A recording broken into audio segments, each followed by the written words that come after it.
الطاهرين المعصومين ولعنة الله على أعدائهم أجمعين. اللهم صل على محمد وآل محمد وعجل فرجهم. اللهم صل على محمد وآل محمد.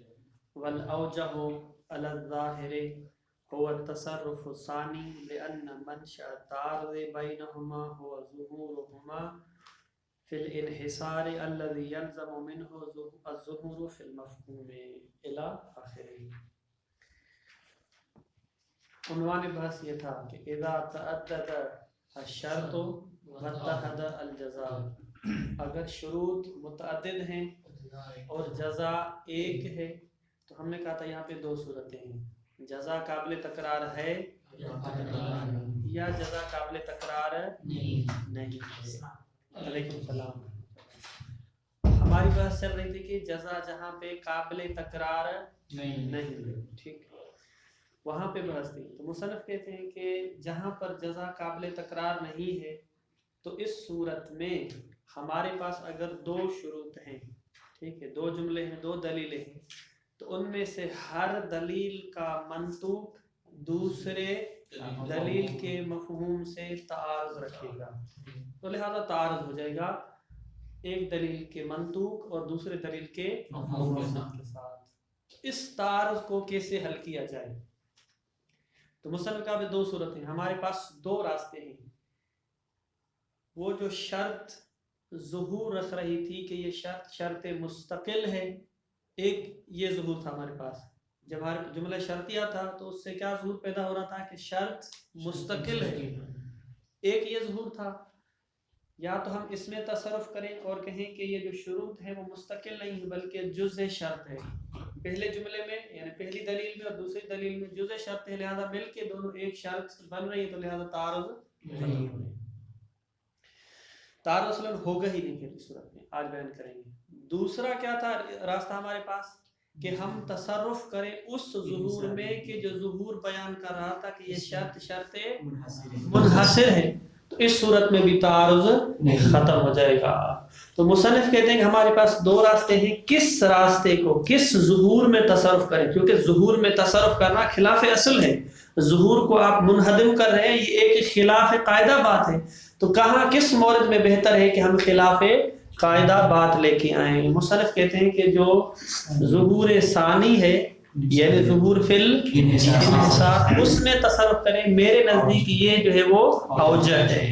کیوں؟ آج کا درس یہاں سے کیوں والے بات پہ ہے، یہ پورا تکرار تھا۔ کیوں اوجہ ہے کہ ہم پہلے ظہور میں تصرف نہ کریں بلکہ دوسرے میں کریں؟ مصنف کہتے ہیں دیکھیں بھی اساسی بات یہ، تعارض پیدا کہاں سے ہوا تھا؟ تعارض جو ہے وہ تعارض کے لیے جو اصل نقطہ تھا، اساسی جو چیز تھی، وہ تعارض کہاں سے پیدا ہوا تھا؟ دیکھیں میں لکھتا ہوں، ہمارے پاس یہ دو دلیلیں، دلیل نمبر ایک ہے اذا خفی الاذان اس کی جزا ہے فقصر، ٹھیک ہے، فقصر۔ دوسری دلیل ہے ہمارے پاس اذا خفی الجدران تو پھر جو ہے وہ فقصر، ٹھیک ہے، یہ بھی یہاں پر آتی ہے اور یہ بھی جو ہے دونوں یہاں پہ آتی ہیں، واضح ہے۔ اس جملے کا ایک ظہور یہ کیا ہے؟ ظہور فی الاستقلال، ٹھیک ہے، ظہور فی الاستقلال۔ دوسرا ظہور کیا ہے اس کا؟ ظہور فی الانحصار، انحصار۔ اس جملے کے دو ظہور ہیں، اسی طرح اس کے بھی دو ظہور ہیں، آپ دونوں لکھ سکتے ہیں۔ ایک ظہور یہ ہے کہ یہ شرط مستقل ہے، اگر مستقل ہے تو اس کا مطلب کیا ہوا کہ اس کو اپنی جزا چاہیے۔ مستقل کا کیا مطلب ہے؟ کہتے ہیں میں مستقل ہوں، مجھے اپنی جزا چاہیے، صحیح۔ اس کا بھی ایک ظہور تھا کہ میں شرط مستقل ہوں، مجھے اپنی جزا چاہیے۔ اسی طرح اس کا ایک اور ظہور تھا انحصار والا، اس کے بھی دو ظہور ہو جائیں گے اس جملے کے لیے، اور اس کے بھی دو ظہور ہو جائیں گے۔ یہ جو تعارض ہو رہا تھا، ٹھیک ہے، تعارض ہو رہا تھا، اس کا فرض کریں کہ منطوق لے لیتے ہیں، منطوق اس کا حکم کیا تھا؟ قصر کرنا۔ فرض کریں اس کا مفہوم لے لیتے ہیں، اس کا کیا لیتے ہیں؟ مفہوم کے حساب سے کیا ہوگا؟ عدم قصر، عدم قصر یہ منطوق ہے اس کا، اور اس کا جو ہے یہ مفہوم ہے، مفہوم، ٹھیک ہے. اس کی بنا پر کیا ہے عدم قصر، عدم قصر تعارض ہو گیا. یہ جو تعارض پیدا ہو رہا ہے منطوق اور مفہوم کے درمیان، اس تعارض کا اساسی نقطہ کیا ہے؟ آیا ظہور فی الاستقلال اساسی نقطہ ہے تعارض کے لیے، یا ظہور فی الانحصار جو ہے وہ اساسی نقطہ ہے تعارض کے لیے؟ مصنف کہتے ہیں دیکھیں اگر ہم استقلال کی بات کریں کہ یہ مستقل ہے تو زیادہ سے زیادہ یہ کہہ رہی ہے کہ بھئی مجھے ایک جزا چاہیے، ٹھیک. یہ استقلال لے لیں تو یہ جملہ اور یہ دلیل بھی کہہ رہی مجھے ایک جزا چاہیے، وہ الگ کہہ رہی ہے وہ الگ کہہ رہی ہے، ٹھیک، الگ الگ چاہیے. حقیقت میں استقلال والی صورت میں تعارض نہیں ہے. کیوں؟ کیونکہ استقلال کا مطلب ہے کہ مجھے قصر چاہیے، اس نے بھی کہا مجھے قصر چاہیے، واضح ہے. تعارض تب ہوگا کہ جب ہم انحصار کی بات کریں. انحصار کی جب ہم نے بات کی کہ یہ جو قصر ہے نماز کا قصر کرنا یہ منحصر ہے آذان کے ساتھ، تو آٹومیٹیکلی اس کا آٹومیٹیکلی مفہوم ہوگا، اس کا مطلب ہے کہ قصر کسی اور جگہ پہ نہیں ہوگی، ٹھیک ہے. یہ اثر والی جو بات ہے اس کے ساتھ خاص ہے. تعارض متحقق ہی اس صورت میں ہوگا کہ جب آپ ظہور فی الانحصار کے قائل ہو جائیں. تو گویا کہ یہ جو تعارض پیدا ہو رہا ہے منطوق اور مفہوم کے درمیان، اس میں اساسی جو نقطہ تھا وہ ظہور فی الانحصار تھا. یہ والا یہ ظہور تھا، یہ نہیں تھا اساسی نقطہ، یہ نہیں تھا انحصار. یہ استقلال والا تھا، یہ اساسی نقطہ نہیں تھا. ہاں اگر یہ استقلال والا ظہور نہ ہوتا تو یہ بتا کہ بھئی اب یہ آدھی چیز ہے نا، قصر کرنے کے لیے آدھا مستقل نہیں مطلب ہے کہ آدھا جز حاصل ہوا ہے اور دوسرا جز ہی نہیں ہے، بات ختم جو ہے نا. لیکن انحصار کہہ رہے کہ نہیں بھئی یہ جو سبب ہے یہ منحصر ہے، اس کا مطلب اس کا مفہوم تب پیدا ہوگا کہ جب ہم انحصار کے قائل ہو جائیں. اب آتے ہیں مصنف نے کیا نقطہ بتایا ہمیں کہ یہ جو مفہوم ہمیں حاصل ہو رہا ہے، مفہوم میں اساسی نقطہ کیا ہے کہ ظہور فی الانحصار ہو. لہذا اس ظہور فی الانحصار کی برکت سے مفہوم پیدا ہوا، اور مفہوم پیدا ہوا کہ یہاں پہ جو ہے وہ تعارض ہو گیا. واضح ہے.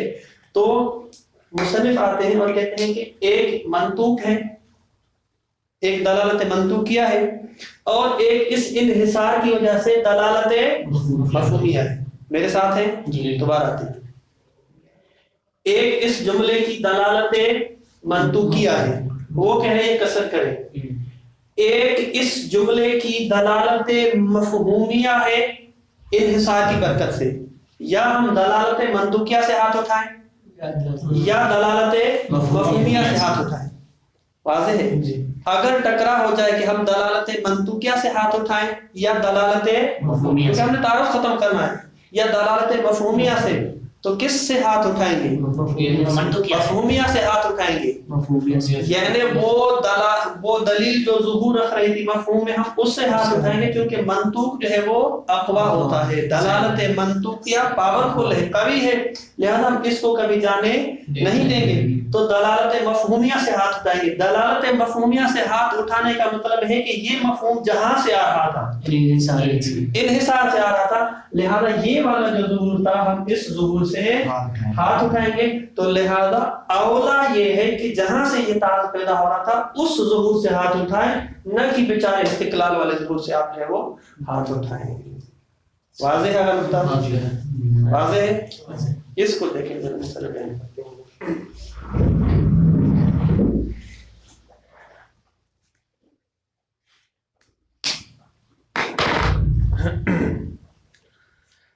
والاوجہ علی الظاہر هو التصرف الثانی. مصنف کہتے ہیں کہ اوجہ وجیہ ترین بہتر جو ہے علی الظاہر. دیکھیں مصنف بھی یقینی بات نہیں کریں بلکہ کیا کہہ رہے ہیں علی الظاہر، یعنی جو بات مصنف کو سمجھ میں آ رہی ہے، اس کا مطلب ہے کہ پیچھے اور بھی مشکل کوئی ہے. هو التصرف الثانی. کیوں؟ لأن منشأ التعارض بینہما، ہما کے میں کہاں جا رہی ہے؟ دو دلیل. احسن. تو دو دلیلوں کے درمیان جو تعارض ہو رہا ہے اس کا جو منشأ ہے وہ ہوا ظہورہما فی الانحصار، وہ یہ ہے کہ دونوں دلیلیں ظہور رکھ رہی ہیں انحصار میں. الذی یلزم منہ الظہور فی المفہوم، اس انحصار سے ہی ظہور فی المفہوم آ رہا ہے، یعنی گویا کہ یہ انحصار کی برکت سے ہمیں مفہوم حاصل ہو رہا ہے. واضح ہے؟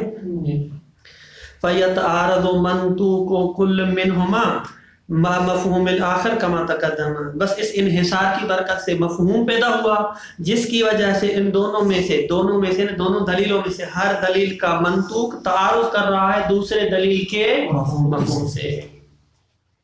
فلا بد من رفع الید عن ظہور کل منہما فی الانحصار، بس ضروری ہے کہ ہم رفع ید کریں اس ظہور سے کہ جو ظہور فی الانحصار ہے. یعنی پہلی دلیل بھی کہہ رہی تھی کہ کسر کے لیے سبب منحصر آزان ہے، دوسری دلیل بھی کہہ رہی ہے کہ سبب منحصر جو ہے وہ جدران ہے، اس سے ہم ہاتھ اٹھائیں گے. واضح ہے؟ کل منہما فی الانحصار بالاضافۃ الی المقدار الذی دل علیہ منطوق الشرطیۃ الاخری، اتنی مقدار میں ہم ہاتھ اٹھائیں گے. یعنی گویا کہ یہ اشارہ ہے آپ اس ظہور کو بھی ختم کر دیں، انحصار والے کو اور استقلال والے دونوں ظہوروں کو ختم کر دیں. کہتے ہیں جتنی مقدار میں ہمارا تعارض ختم ہو رہا ہے ہم اسی میں رہیں گے. بالاضافۃ الی المقدار، اتنی مقدار میں ہم یہ رفع ید کریں گے، یعنی فلا بد من رفع الید بالاضافۃ، اتنی مقدار میں کہ الذی دل علیہ منطوق شرطیۃ الاخری، دوسری شرطیہ کا جو منطوق ہے وہ جس بات پر دلالت کر رہا ہے. یعنی اگر وہ کہہ رہا ہے کہ صرف اور صرف اذان ہے، اگر آپ نے وہاں اس کے انحصار کو ختم کیا، ادھر دوسرے میں آ کے اس کے انحصار کو ختم کیا تو بات ختم ہوگی، استقلال کی طرف ہم نہیں جائیں گے. لأن ظہور المنطوق اقوا، اب گویا کہ اشکال مقدر ہے. آپ جو ہے وہ یہ جو تصرف کر رہے ہیں تصرف الانحصار، تو آپ منطوق میں کیوں نہیں تصرف کرتے؟ کہتے ہیں منطوق کا جو ظہور ہوتا ہے وہ اقوا ہوتا ہے. اما ظہور کل من الشرطیتین فی الاستقلال فلا معارض له حتى ترفع الید عنہ، البتہ ان دونوں جملوں میں سے دونوں شرطوں میں سے ہر ایک کا ظہور رکھنا استقلال میں کہ یہ شرط مستقل ہے، اس کے ظہور سے ہم ہاتھ نہیں اٹھائیں گے کیونکہ فلا معارض له، اب انحصار والے ظہور میں رکھنے کے بعد کے لیے کوئی معارض نہیں ہے. حتی ترفع الید عنہ، جب اسے ہم رفع ید کرے ضرورت نہیں ہے. وَإِذَا تُرَجَّحُ الْقَوْلُ ثَانِي وَهُوَ تَصَرُّفُ ظُهُورِ الشَّرْطِيَّتَيْنِ فِي الْانْحِصَارِ، جب دوسرے قول کو ترجیح دی گئی وہ کیا ہے کہ آپ انحصار والے ظہور میں تصرف کریں. یکون کل من الشرطین مستقلا فی التاثیر، تو دونوں جو شرط ہیں خفی الاذان اور خفی الجدران، وہ دونوں جو ہے وہ مستقل ہو جائیں گی. یعنی گویا کہ مجھے پیاس لگی ہے، پانی دے دیں تب بھی میری پیاس ختم ہو جائے گی، اور کوئی جوس پلا دے تب بھی میری پیاس ہے وہ ختم ہو جائے گی. واضح ہے، مستقل ہیں. یکون کل من الشرطین مستقلا فی التاثیر، تاثیر میں جو ہے وہ مستقل ہے. فاذا انفرد احدهما کان له التاثیر فی ثبوت الحکم. اب گویا کہ بات کو آگے بڑھا رہے ہیں. اب کہتے ہیں منحصر تو نہیں ہے، بات منحصر کی نہیں ہوگی بلکہ ہر دو کیا ہے مستقل. اب کوئی سوال کرتا ہے کہ اگر آذان مخفی ہوئی ہے لیکن جدران مخفی نہیں ہوئی تو کیا کریں گے؟ کہتے ہیں کوئی مسئلہ نہیں، آپ قصر کریں. کس کی نسبت دے کے؟ اذان کی نسبت دے کے، کیونکہ اب ہم نے انحصار ختم کیا تو تعارض ہے ہی نہیں، جو سبب حاصل ہوتا ہے اسی کو لے لیں اور اس پر حکم لاگو کریں. فَإِذَا انْفَرَدَ أَحَدُهُمَا، ہما یعنی یہ دونوں شرطوں میں سے، کان لہو یعنی اس احد کے لیے تاثیر ہوگی فی ثبوت الحکم، ثبوت الحکم یعنی قصر کے لیے معنی فی مثال میں. وَإِنْ حَصَلَ مَعًا، اگر دونوں ایک ساتھ حاصل ہوتی ہیں، ٹھیک ہے. فَإِنْ كَانَ حُصُولُهُمَا بِالتَّعَاقُبِ كَانَ تَأْثِيرُ لِسَابِقِ، اگر ایک ساتھ حاصل ہو جاتی ہیں، دونوں ایک مرتبہ ایک حاصل ہوتی ہے شرط، اس کا حکم ہو گیا. ایک مرتبہ دونوں حاصل ہوتی ہیں، دونوں حاصل ہو کے اس کی دو صورتیں ہیں. ایک ساتھ جو ہے نا ایک ایسی جگہ پہ پہنچا، اب آذان بھی نہیں سنائی دے رہی اور دیواریں بھی نہیں دکھائی دے رہی، آذان بھی نہیں دکھائی دے رہی اور دیواریں بھی نہیں سنائی دے رہی. دو صورتیں ہیں. پہلی ہے کہ ایک ساتھ دونوں خفان ہو گئے. دوسری صورت یہ ہے کہ پہلے جو ہے نا وہ دیواریں نہیں دکھائی دے رہی تھی، آذان کی آواز آ رہی تھی، تھوڑی دیر آگے پہنچے تو اب آذان بھی نہیں دکھائی دے رہی، بالتعاقب ہے. دیکھیں کوئی مسئلہ نہیں، اگر دونوں ایک ساتھ حاصل ہوں تو نسبت دونوں کی طرف دے دیں، اور اگر جو ہے وہ بالتعاقب ہو تو جو پہلے ہے سابقون کی طرف دے دیں، کوئی مشکل نہیں ہے۔ فَإِنْ كَانَ حُصُولُهُمَا بِالتَّعَاقُبِ وَإِنْ حَصَلَا مَعًا، اگر دونوں شرطیں حاصل ہو جاتی ہیں، اس کی آگے یہ صورتیں ہیں کہ فَإِنْ كَانَ حُصُولُهُمَا، دونوں شرطوں کا حاصل ہونا بالتعاقب، تعاقب مطلب ہے کہ ایک ہی بات دیگر ہے، ایک دوسرے کے بعد، کان تاثیر لسابقے، وہ تاثیر جو ہوگی وہ سابقے ہوگی، وہ ان تقارنا، اگر ایک ساتھ ہیں، کان الاثر لهما معا ویکونان کسبب واحد، کیوں لامتناع تکرار الجزاء حسب الفرض۔ بات یہاں تک جو ہے وہ تمام ہو گئی، واضح ہوئی یا نہیں ہوئی یہ الگ مسئلہ ہے۔ جی ایسے علی علیہ السلام، کوئی اشکال اس میں؟ اما النحو ثانی، دوسری جو ہے وہ نحو ثانی کیا تھا؟ جزا قابل تکرار ہے، جزا جو ہے وہ قابل تکرار ہے۔ اس میں مصنف فرماتے ہیں کہ دیکھیں اس میں مسئلہ آسان ہے، بالکل واضح سی بات ہے، جزا قابل تکرار ہے۔ اب ہمارا سارا کا سارا جو اس مسئلے میں فوکس، ہمارے پاس جملے کے دو حصے ہیں، مقدم یعنی شروط یہ متعدد ہے، اور جزا کہتے ہیں کہ جزا قابل تکرار ہے، اس کو دو مرتبہ انجام دیا جا سکتا ہے۔ ساری کی ساری بحث یہ ہے، اگر کوئی دلیل آ کے کہتی ہے کہ یہ جو دو شرطیں ہیں، یہ دو شرطیں الگ الگ سے نہیں ہیں بلکہ جز ہیں، ایک دلیل آ کے بیان کیا کہ آپ کو ظاہر لگ رہا ہے کہ یہ شرط اول ہے، یہ شرط ثانی ہے، نہیں، یہ آدھی شرط ہے، وہ آدھی شرط ہے، دلیل آ کے بتایا، ہم تابع دلیل ہیں، لہذا دونوں مل کے ایک شرط بنے گی۔ جب ایک شرط ہے تو پھر اس صورت میں جزا بھی ایک ہو جائے گی، بات ختم ہے۔ لیکن اگر دلیل خارجی دلیل آ کے بیان کیا کہ نہیں، دونوں شرطیں مستقل ہیں، دونوں شرطیں کیا ہیں؟ مستقل ہیں، خارجی دلیل نے بیان کیا یا خود دو شرطوں کا الگ الگ سے آنا، اس کا ظہور کیا ہے؟ مستقل۔ ہم نے کل کیا کہا تھا کہ ظہور جو ہے وہ استقلال میں کہ یہ بھی مستقل ہے یا یہ بھی مستقل ہے، تو لہذا شرط پہلی بھی مستقل، دوسری بھی مستقل، اور جزا بھی قابل تکرار ہے، تو اس صورت میں آیا دو مرتبہ جزا کو انجام دیا جائے، اذا اجنبت فاغتسل، جائے میں غسل کر کے آئیں، وَإِذَا مَسَسْتَ مَيِّتًا، پھر دوبارہ جو ہے نا گھوم پھر کے آ جائے، پھر دوبارہ جو ہے نا وہ دوسرا غسل آ کے کریں، دو غسل کریں۔ یہاں پر علماء کے درمیان جو ہے وہ اختلاف واقع ہوا ہے کہ آیا یہ اسباب جو ہے، یہ اسباب کون سے؟ جس کی وجہ سے جزا آ رہی ہے، جس کی وجہ سے غسل واجب ہو رہا ہے، آیا یہ آپس میں تداخل کریں گے یا تداخل نہیں کریں گے؟ بس کس نقطے پر ہے؟ تداخل اسباب میں، یعنی دونوں سبب مل کے ایک سبب بنتے ہیں یا دونوں سبب مل کے نہیں بلکہ الگ الگ جو ہے وہ مستقل ہیں۔ یہاں پہ جو ہے اختلاف ہے، کہ اگر دلیل ہو تداخل پر تو بات واضح ہے، لیکن اگر دلیل نہ ہو تو قاعدہ عقلیہ، عقل سے پوچھیں، قاعدے کی بنا پر آیا تداخل اسباب ہے یا تداخل اسباب نہیں ہے، سارا نقطہ یہاں پہ ہے، واضح ہے۔ اگر کوئی دلیل آ جاتی ہے بتاتے ہیں کہ تداخل اسباب ہے، ہمارے اس میں بحث نہیں، بحث یہ ہے کہ اگر کوئی دلیل نہیں ہے، ہم ہیں اور یہ دو روایتیں ہیں، دو آیتیں ہیں، دو دلیلیں ہیں، اس میں الگ سبب ہے، اس میں الگ سبب ہے، ہمارے پاس کوئی اور دلیل نہیں ہے، تو آیا عقل کیا کہتی ہے کہ اسباب کا تداخل کیا جائے یا اسباب کا تداخل نہ کیا جائے؟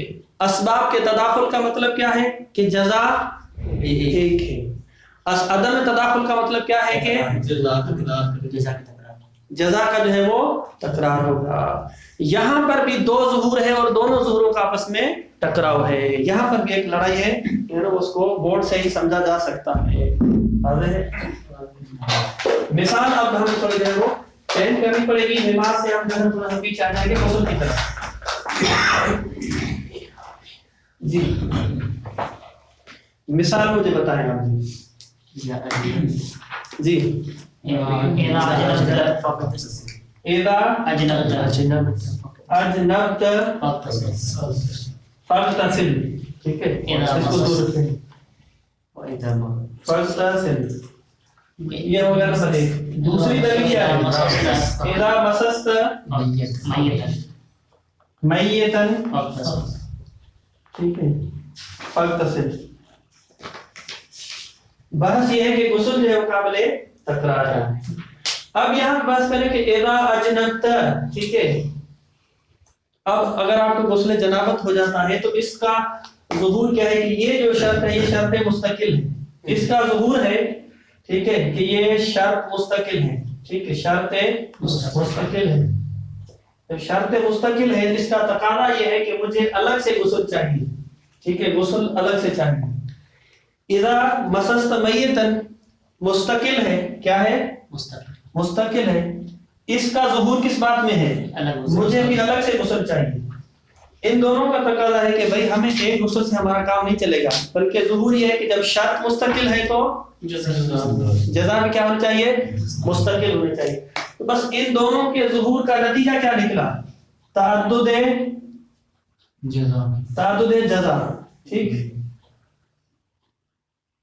اور یہاں پر یہ جو جزا ہے غسل، یہ جو جزا ہے مولانا نے کہا ہے کہ بھئی جب آپ غسل ہو جائے، آپ کو مجرب ہو جائیں، مسح میت کریں، تو مجھے ایک غسل چاہیے. غسل بے معنی غسل، طبیعت غسل. کیا چاہیے؟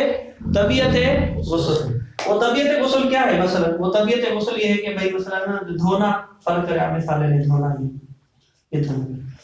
اب یہ جو دھونا ہے خاص وہ شرعی طریقے سے یہ طبیعت ہے، یہ قابل ظاہری اعتبار سے قابل تکرار ہے. لیکن یہ جو حکم آیا ہے اسی پر آیا ہے، یہ حکم بھی اسی پر آیا ہے. تو یہاں پر لازم آتا ہے کہ بھی طبیعت پر دو حکم کیسے آ گئے؟ طبیعت ایک ہے تو حکم بھی اس پر ایک آنا چاہیے تھا. یہ مجرب شخص کہتا ہے کہ مجھے یہ طبیعت چاہیے، یہ کہتا ہے مجھے یہ طبیعت چاہیے، تو دو طبیعتیں الگ الگ نہیں ہوتی. اس جزا کا ظہور یہ ہے کہ ایک ہی طبیعت کو وجود دیا جائے. دیکھیں دوبارہ، یہ جو جزا ہے اس کا ظہور کس بات میں ہے؟ جزا کا، کہ صرف طبیعت کو وجود دیا جائے، جس کا نتیجہ کیا ہے؟ ایک غسل ہو یا دو ہو؟ ایک ہو. طبیعت ایک ہی ہوتی ہے. طبیعت کا مطلب ہے کہ وہی جو ہے نا ہم سر دھوتے ہیں اور جو ہے نا سیدھی سائڈ اور جو ہے الٹی سائڈ. تو اس کا ظہور، دوسرا ظہور جو ہے نا یہ ظہور جزا. ظہور جزا کس بات میں ہے؟ کہ جزا ایک ہو. جزا کیا ہو؟ ایک ہو. جزا ایک ہو. شرط کا ظہور کہتا ہے کہ جزائیں دو ہونی چاہیے. ٹھیک، کیونکہ بھئی جب یہ الگ ہے شرط تو اس کو استقلال الگ غسل چاہیے، یہ الگ ہے اس کو مستقل چاہیے.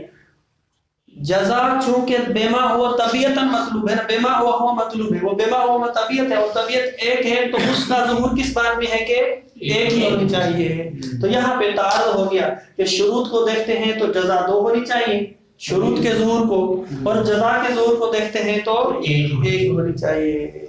لہذا یہاں پر ٹکراؤ ہو گیا کہ ہم آیا شرط کے ظہور میں تصرف کریں اور کہیں کہ نہیں یہ شروط کا جو ظہور دو چاہ رہا ہے نہیں وہ ایک ہے، اس کے ظہور میں تصرف کریں، یا کہ ہم جزا کے ظہور میں تصرف کریں تو ظاہراً جزا کے ایک ہونا چاہیے. ہم کہتے ہیں کہ نہیں، اس میں جو ہے وہ دو ہونے چاہیے. کس کے ظہور کو مقدم کیا جائے یا نہیں؟ اصلا جب ہم اس شرط کے ظہور کو مقدم کرتے ہیں تو جزا بیچاری کا ظہور رہتا ہی نہیں ہے. واضح ہے یہاں پر؟ جواب بعد میں پڑھتے ہیں، پہلی بات مطلب بالکل آسان، اس میں کوئی مشکل نہیں.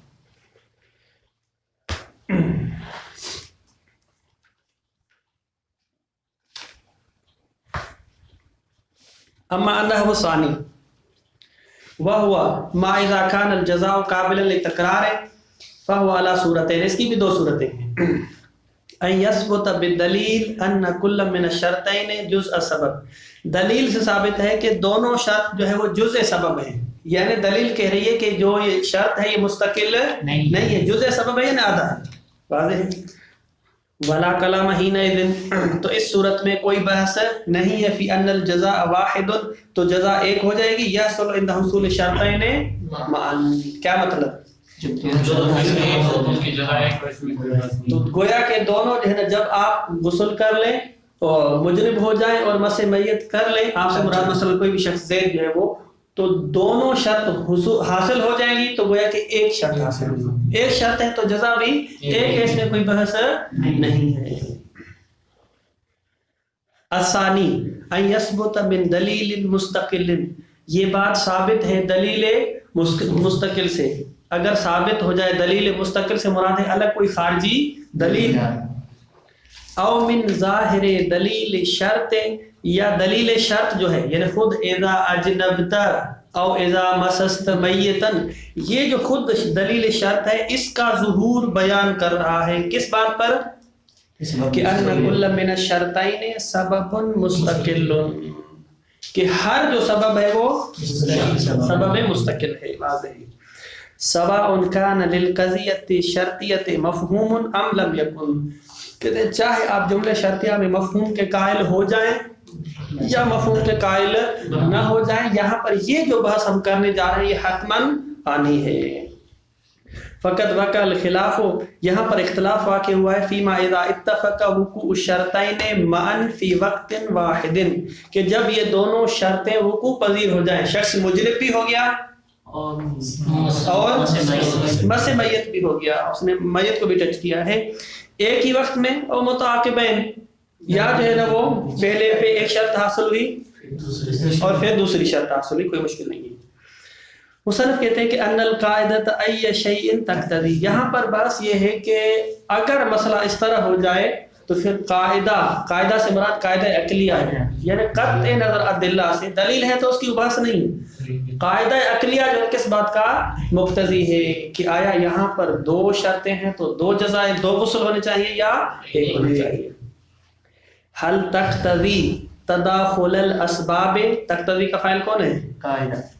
احسن تم، آیا قاعدہ یہ تقاضا کر رہا ہے کہ اسباب میں تداخل ہو جائے، فیکون لہا جزاء واحد، تو اس کا نتیجہ یہ ہے کہ اس کے لیے ایک ہی جزا ہو جائے گی. کما فی مثال تداخل موجبات الوضوء من خروج البول او الغائط والنوم ونحوهما، جیسا کہ مثال دیتے ہیں کہ مثلا جو موجبات وضو ہیں وہ چیزیں جس کی وجہ سے وضو واجب ہو جاتا ہے.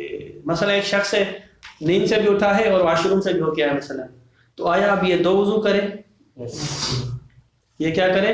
دو وضو کرے، یا اس کے لیے ایک ہی وضو کافی ہے؟ مصنف کہتے ہیں معنی حنفی میں جو ہے نا وہ جزا واحد ہے، اس کی مثال پیش کریں جو کہ خاص میں پتہ ہے.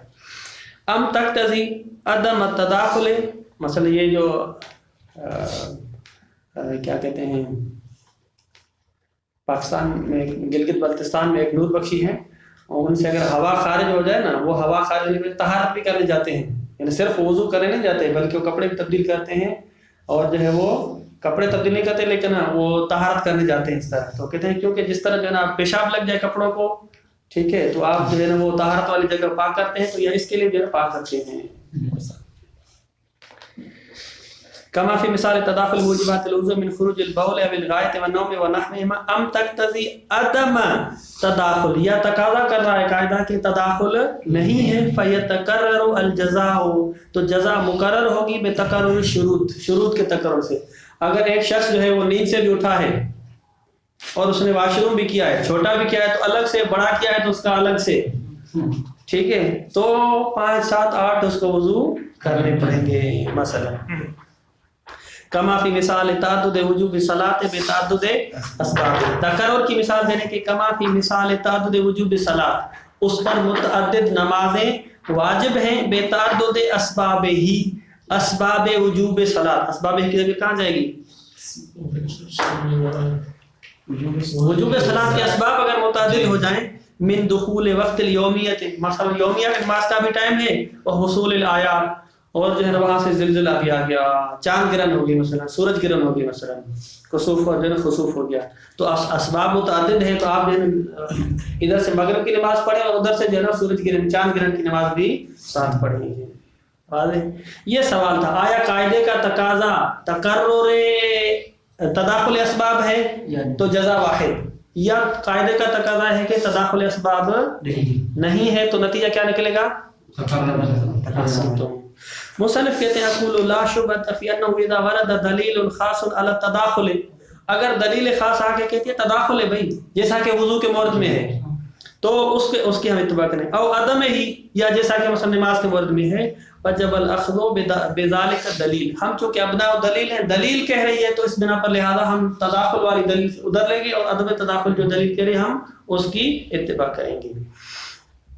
وَأَمَّا مَا عَدَمِ وُرُودِ دلیل الخاص، اگر دلیل خاص نہیں آئی فَهُوَ محل الخلاف، یہاں پر جو ہے وہ محل خلاف ہے کہ آیا تداخل اسباب ہے یا نہیں ہے۔ مصنف کہتے ہیں والحق ان القاعدۃ فی عدم التداخل، مصنف کہتے ہیں حق یہ ہے کہ قاعدے کا تقاضا کیا ہے؟ عدم تداخل ہے، یعنی عدم تداخل اسباب۔ اقول سے مصنف کا ذریعہ والحق سے یہ نہیں، یہ جو اقول لا شبہ ہے نا، اقول ایک بات ہے، اقول مصنف کہتے ہیں کہ یہاں پہ مسئلے کو میں یوں طرح کرتا ہوں کہ دیکھیں اگر دلیل خاص آ جائے گی تو بات واضح ہے، دلیل خاص تداخل پر کیونکہ دلیل کے ہم تابع ہیں، یا عدم تداخل پر بات واضح ہے، اس میں کسی کو کوئی اختلاف نہیں ہے۔ فَهُوَ محل الخلاف کہاں ہے؟ جب دلیل نہیں ہے تو آیا اب آپ تداخل اسباب کے قائل ہیں یا عدم کے قائل ہیں؟ مصنف کہتے ہیں یہاں پہ محل خلاف ہے۔ اگر حق بات پوچھتے ہیں یعنی میری بات پوچھتے ہیں مصنف کہتے ہیں تو یہاں پر عدم تداخل اسباب ہے، واضح ہے۔ اس کو بیان کرنے کے لیے مصنف آتے ہیں کہ دیکھیں ہمارے پاس میں نا دو ظہور ہیں، ایک ظہور ہے شرطیہ کا اور ایک ظہور ہے جو ہے وہ جزا کا۔ ہم جو قائل ہیں کس بات کی طرف قائل ہیں؟ عدم تداخل اسباب، اس وجہ سے قائل ہے چونکہ جو شرطیہ کا ظہور ہے، جواب کی طرف آ جائیں تاکہ مطلب واضح ہو جائے۔ مصنف نے کیا بیان کیا؟ حق نظریہ کیا ہے؟ عدم تداخل اسباب۔ کیوں بھائی؟ مصنف کہتے ہیں اس وجہ سے کہ ہمارے پاس یہاں پر بھی دو ظہور ہے، ایک شرطیہ کا ظہور ہے اور ایک جو ہے وہ جزا کا ظہور ہے۔ شرطیہ کے ظہور کا مطلب ہے کہ عدم تداخل اسباب اور جزا کے ظہور کا مطلب ہے تداخل اسباب۔ ہم قائل ہیں عدم تداخل اسباب کا مطلب ہے کہ ہم کس کے ظہور کو فوقیت دے رہے ہیں؟ ظہور شرطیہ کے ظہور کو فوقیت دے رہے ہیں، جزا والے ظہور کو ہم فوقیت نہیں دے رہے۔ کہتے ہیں کیوں؟ کہتے ہیں اس وجہ سے کہ یہ جو جزا ہے یہ بیچاری تابع ہے کس کے؟ شرط کے۔ اصل جو ظہور ہے پہلے اصل نوبت کس کی ہے؟ شرط کی ہے۔ شرط آئی تو جزا کی باری آئی، جب شرط کا ظہور پہلے منعقد ہوتا ہے تو لہذا وہ مقدم ہے، جب وہ مقدم ہے تو اس صورت میں جب شرط کا ظہور منعقد ہو جائے گا تو گویا کہ جزا والے ظہور کی نوبت ہی نہیں آئے گی۔ اس نتیجے میں ہم کہیں گے کہ تداخل اسباب نہیں بلکہ مستقل جو ہے وہ ہر جز کو، ہر سبب کو، ہر شرط کو الگ سے جزا چاہیے۔ بس وجہ کیا بنی؟ دو ظہور ٹکرا گئے، تنافی کر گیا آپس میں، ظہور شرط اور ظہور جزا۔ ہم نے مقدم کیا ظہور شرط کو، کیوں؟ کیونکہ ظہور جزا تابع اور تالی اور موقوف ہے کس پر؟ شرط پر۔ اس سے ملتی جلتی عبارت مصنف پیش کریں کہ اصل عبارت ہے نا وہ یہ ہے بیان ذالک ان لکل شرطیت ظہورین۔ مصنف کہتے ہیں کہ ان لکل شرطیت، ہر جو شرط ہے یعنی پہلے جملے اور دوسرے جملے میں ظہورین، ان دونوں میں سے ہر ایک کے لیے دو ظہور ہیں۔ ظہور شرط فیہا فی الاستقلال بسبب، ظہور شرط کہہ رہی ہے کہ مجھے مستقل ایک سبب چاہیے، مجھے مستقل ایک جزا چاہیے، میں مستقل سبب ہوں تو مجھے الگ سے ایک جزا چاہیے۔ جیسے میں نے کہا کہ غسل کہہ رہا ہے کہ بھائی میرا کیا قصور ہے، مجھے الگ سے جو ہے وہ یہ جرم یہ جنابت کہہ رہے ہیں کہ مجھے میں الگ مستقل سبب ہوں تو مجھے جزا بھی مستقل چاہیے۔ ظہور الشرط فیہا فی الاستقلال بسببیت، کہتے ہیں کہ شرط کا ظہور فیہا کی ضمیر کہاں جا رہی ہے؟ جی جملے شرطیہ، جملے شرطیہ میں جو شرط ہے، یوں ترجمہ کریں گے، جملے شرطیہ میں جو شرط ہے اس کا ظہور ہے فی الاستقلال بسببیت کہ یہ سبب مستقل ہے۔ وہذا ظہور، یہ جو ظہور ہے کہ یہ شرط سبب مستقل ہے، اس کا تقاضا یہ ہے یقتضی ان یتعدد الجزاء فی الشرطیتین، کہ دونوں شرطیوں میں جزا کو الگ الگ سے ہونا چاہیے۔ موضوعات البحث، وہ شرطیہ جو موضوع بحث ہیں۔ فلا تتداخل الاسباب، نتیجہ کیا نکلے گا؟ اسباب متداخل نہیں۔ نمبر 2 ظہور الجزاء فیہا، فیہا جملہ شرطیہ میں جو جزا ہے اس کا ظہور کیا ہے کہ فی ان متعلق الحکم فیہ صرف الوجود، اس جملہ شرطیہ میں جو جزا آئی ہے اس پر جو حکم ہے اس کا متعلق کیا ہے؟ صرف الوجود یعنی طبیعت، صرف الوجود یعنی طبیعت، بما ہو طبیعت۔ دوبارہ دیکھیں، ظہور الجزاء فیہا ان متعلق الحکم، جو متعلق الحکم ہے فیہا فل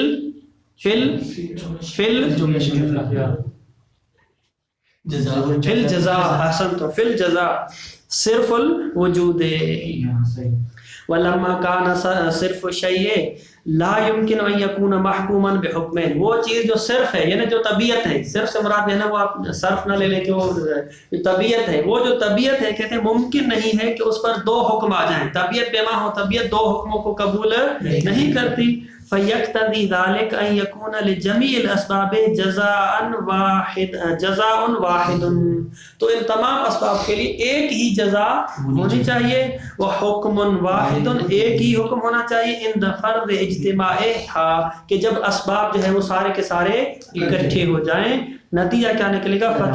فتتداخل الاسباب، اسباب جو ہے وہ تداخل کریں گے۔ مطلب میرا خیال ہے اس میں کوئی مشکل نہیں ہے۔ وَعَلَى هَذَا فَيَقَعُ التَّنَافِي بَيْنَ هَذَيْنِ الظُّهُورَيْنِ، نتیجہ نکلا کہ ظہور فی الشرطیت عدم تداخل اور ظہور فی الجزا تداخل کا تقاضا کرے، تو یہ یہاں پہ جو ہے نا دونوں ظہوروں میں تنافی ہوگی۔ فَإِذَا قَدَّمْنَا ظُهُورَ الْأَوَّلِ، اگر ہم پہلے ظہور کو مقدم کریں گے تو لابد ان نقول بعدم تداخل، کہ یہاں پہ جو تداخل نہیں ہے، یہ مصنف والی بات ہو جائے گی۔ وَإِذَا قَدَّمْنَا ظُهُورَ الثَّانِي، اگر ظہور ثانی پر مقدم کریں گے لابد ان نقول بالتداخل، فَأَيُّهُمَا أَوْلَى بالتقدیم، کس کو مقدم کیا جائے؟ والارجح، مصنف کہتے ہیں کہ ہمارے نزدیک ارجح ہے ان الاولی بالتقدیم ظہور الشرط علی ظہور الجزاء، جو شرط کا ظہور ہے یہ اولویت رکھتا ہے، اس کو مقدم کیا جائے جزا کے اصل پر۔ کیوں؟ لأن الجزاء لما كان معلقا على الشرط، کیونکہ جزا معلق ہوتی ہے، متوقف ہوتی ہے شرط پر، فهو تابع له ثبوتا واثباتا، تو یہ جزا جو ہوتی ہے یہ تابع ہوتی ہے ثبوت کے اعتبار سے بھی یعنی مقام تصور میں، اور اثبات کے اعتبار سے یعنی دلیل کے مقامات میں، یعنی دلیل جب آپ پیش کریں ثبوتاً و اثباتاً یعنی مقام تصور اور مقام تصدیق، یعنی مقام دلیل اور مقام فرض، اثبات یعنی مقام دلیل۔ فَإِنْ كَانَ وَاحِدًا كَانَ الْجَزَاءُ وَاحِدًا، ان کان کالخلیل فکالخلیل وإلا فکیونس، یہ کہاں پڑھا تھا ہم نے؟ سمدیہ میں۔ ان کان واحدا کان الجزاء واحدا، تو کانا کی ضمیر کہاں جا رہی ہے؟ فَإِنْ كَانَ وَاحِدًا، اگر شرط ایک ہے تو کان الجزاء واحدا، تو جزا بھی ایک ہوگی۔ وَإِنْ كَانَ، یہ شرط متعددا کان متعددا، کیونکہ ہم نے کہا یہ تابع ہے، شروط متعدد تو جزا بھی متعدد۔ وَإِذَا كَانَ الْمُقَدَّمُ مُتَعَدِّدًا حَسَبَ الْفَرْضِ ظُهُورِ شَرْطِيَّتَيْنِ كَانَ الْجَزَاءُ تَبْعًا لَهُ، بس اگر مقدم متعدد ہو یعنی شروط متعدد ہوں تو فرض یہ ہے کہ ظہور جو ہوگا وہ متعدد ہوگا تو جزا بھی اس کے تبع ہوگی، لہذا جزا بھی کیا ہوگی؟ متعدد ہوگی۔ وَعَلَيْهِ لَا يَسْتَقِيمُ لِلْجَزَاءِ ظُهُورٌ فِي وَحْدَةِ الْمَطْلُوبِ، یہ ایک لطیف نقطے کی طرف اشارہ ہے، گویا کہ بیان کرنا چاہ رہے ہیں کہ دیکھیں ہم نے جب یہ قاعدہ پیش کیا، کون سا؟ کہ جزا تابع ہے اپنے ظہور میں کس کی؟ شرط کی، اگر شرط منعقد ہو چکی اس میں یہ بات کہ اس کے ظہور کتنے ہیں؟ متعدد ہیں، تو پھر جزا کے لیے وحدت ظہور ہوگا؟ وحدت مطلوب ہوگا؟ وحدت مطلوب ہی نہیں ہوگا، اس کا مطلب ہے کہ اصلا تعارض ہی نہیں ہوگا، ظاہری اعتبار سے تعارض لگ رہا تھا لیکن حقیقت میں تعارض نہیں ہوگا۔